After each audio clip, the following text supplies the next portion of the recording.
پڑوس کے 2 مکان خالی تھے، ایک زیر تعمیر اور دوسرا ویران، اس لیے یہ امکان نہیں تھا کہ آوازیں وہاں سے آ رہی ہوں۔ میں نے آواز کی سمت ڈھونڈنے کی کوشش کی۔ دوسرے کمرے میں، جو بالکل خالی تھا، پہنچ کر دیکھا تو فرش پر دھمک اور بلند ہو گئی۔ تب مجھے انکشاف ہوا کہ اس کمرے میں زیر زمین ایک تہہ خانہ ہے۔ خوف کے مارے جی چاہا کہ بھاگ جاؤں، پھر خیال آیا کہ محلے کے لوگوں کو اکٹھا کروں، مگر رات کے 12 بج چکے تھے۔ سخت سردی کے موسم میں سب کے دروازے بند تھے، پھر میرا کوئی شناسا بھی نہ تھا، اس لیے کسی کے دروازے پر دستک دینے کی ہمت نہ ہوئی۔ میں اپنی جگہ پر ساکت کھڑا تھا۔ اچانک میرے کانوں میں کچھ الفاظ پڑے، مدد کرو، مدد کرو۔ میں ایک بہادر لڑکا تھا، میرا ایمان تھا کہ انسان اشرف المخلوقات ہے۔ میرے دل میں خیال آیا، شاید خالی مکان دیکھ کر کسی مجرم نے کسی کو اغوا کر کے قید کر دیا ہو، اس طرح مدد تو کوئی انسان ہی مانگ سکتا ہے۔ یہ سوچ آتے ہی میرا خوف ختم ہو گیا۔ میں ایمرجنسی لائٹ لے آیا اور اسی کمرے میں داخل ہوا۔ آوازیں اب کافی مدھم ہو گئی تھیں۔ میں نے عزم کر لیا کہ اس تہہ خانے کا دروازہ ڈھونڈوں گا۔ فرش کے آخری کونے پر، دیوار کے پاس، مٹی کی ایک تہہ نظر آئی۔ میں نے اسے صاف کیا تو زمین میں لکڑی کا ایک دروازہ دکھائی دیا۔ اسے کھولنے میں کافی زور لگانا پڑا، مطلب یہ دروازہ طویل عرصے سے بند تھا۔ میرے ذہن میں آیا، اتنے عرصے میں کوئی انسان زندہ کیسے رہ سکتا ہے؟ یہ سوچتے ہی زور کا جھٹکا دیا اور دروازہ قبضے سمیت نکل آیا۔ میں نے لائٹ اٹھائی اور نیچے جھانکا۔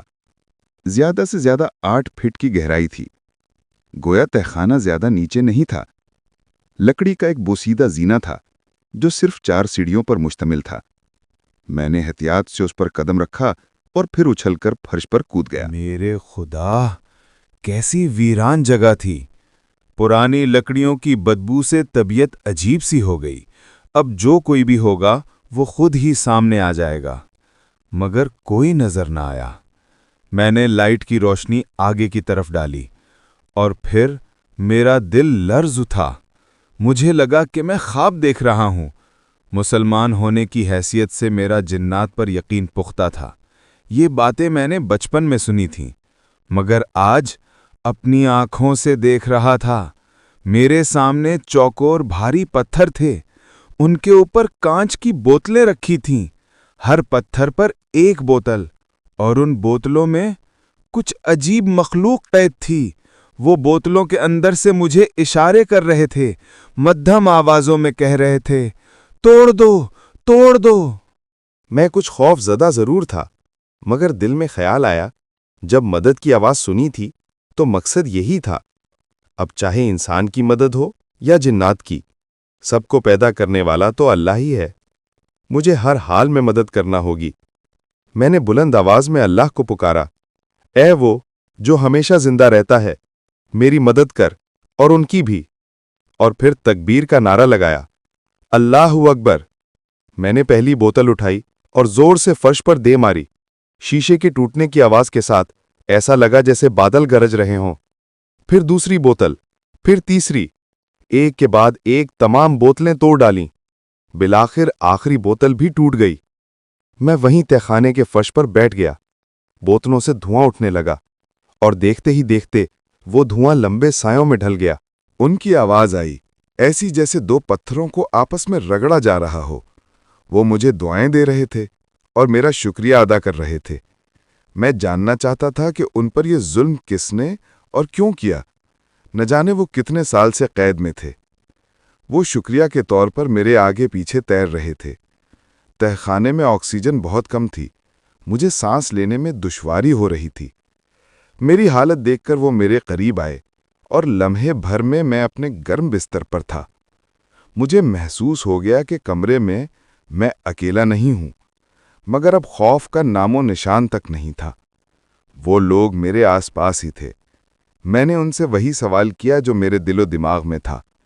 میرے سامنے سے بھاری آواز سنائی دی، ہم پانچوں کا تعلق قوم جنات سے ہے، مگر ہم انسانی آبادیوں سے دور ہی رہتے ہیں۔ میں نے حیرت سے پوچھا، پھر تم یہاں کیسے قید ہو گئے؟ انہوں نے بتایا، مسلمانوں میں بھی کچھ ایسے لوگ ہیں جنہوں نے شیطانی عملیات سیکھ لیے ہیں۔ وہ طاقتور جنات کی تلاش میں رہتے ہیں تاکہ انہیں غلام بنا کر ناجائز کام لے سکیں۔ ہم پاک و صاف مومن ہیں، مگر ایک عامل کالے علم کا ماہر تھا۔ اس نے اپنا ایمان اور روح شیطان کو بیچ دی تھی۔ وہ بڑی چالاکی سے ہماری بستی میں آ کر عملیات کرنے لگا۔ جب تک ہمیں خبر ہوئی بہت دیر ہو چکی تھی۔ اس نے ہمیں قید کر لیا اور آزادی کے بدلے حرام شرطیں رکھیں، جس میں بے گناہوں کا قتل بھی شامل تھا۔ ہمارے انکار پر وہ آگ بگولا ہو گیا اور ہمیں یہاں پرانے مکان میں قید کر دیا۔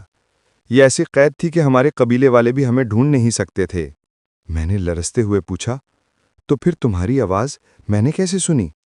انہوں نے جواب دیا، صرف چاند کی پہلی جمعرات کو ہمیں اتنی طاقت مل جاتی ہے کہ کسی کو مدد کے لیے پکار سکیں، مگر لوگ ڈر کر بھاگ جاتے تھے۔ یوں یہ مکان آسیب زدہ مشہور ہو گیا، مگر آج اللہ کے حکم سے تم جیسے مہربان انسان کے ہاتھوں ہمیں آزادی نصیب ہوئی۔ اب ہم اس جادوگر سے اپنا بدلہ لیں گے اور تمہارا احسان کبھی نہیں بھولیں گے۔ میری آنکھوں سے آنسو بہہ نکلے۔ میں نے کہا، انسان بھی کتنا ظالم ہے، ایسے لوگوں کا اللہ کے دربار میں سخت حساب ہوگا۔ وہ رخصت ہونے لگے۔ مجھے لگا جیسے کوئی اپنا مجھ سے بچھڑ رہا ہو۔ جاتے ہوئے مجھے دعاؤں سے نوازا اور ایک چمڑے کی تھیلی میرے تکیے کے پاس رکھ دی۔ پھر الوداع کہا اور میں گہری نیند میں چلا گیا۔ صبح جاگا تو 10 بج چکے تھے۔ فیکٹری جانے کا وقت نہیں رہا تھا۔ رات کے واقعات ذہن میں تازہ تھے۔ میں نے خود سے کہا، یقیناً یہ سب خواب تھا۔ کروٹ لیتے ہی میری نظر تکیے کے پاس گئی۔ وہاں وہی چمڑے کی تھیلی رکھی تھی۔ نہیں، یہ سب حقیقت تھی۔ میں نے تھیلی اٹھائی، کافی وزنی تھی۔ کھولا تو بے اختیار شکر کے کلمات زبان پر جاری ہو گئے۔ اس میں کئی کلو سونا اور کرنسی کی موٹی موٹی گڈیاں تھیں۔ وہ مجھے تحفے میں دے گئے تھے، مگر میں جانتا تھا کہ اس میں اللہ کے غریب بندوں کا بھی حصہ ہے۔ در حقیقت اس رقم سے اللہ کے بندوں کی مدد کر کے میں اپنے محسنوں کو شکریہ کہنا چاہتا تھا۔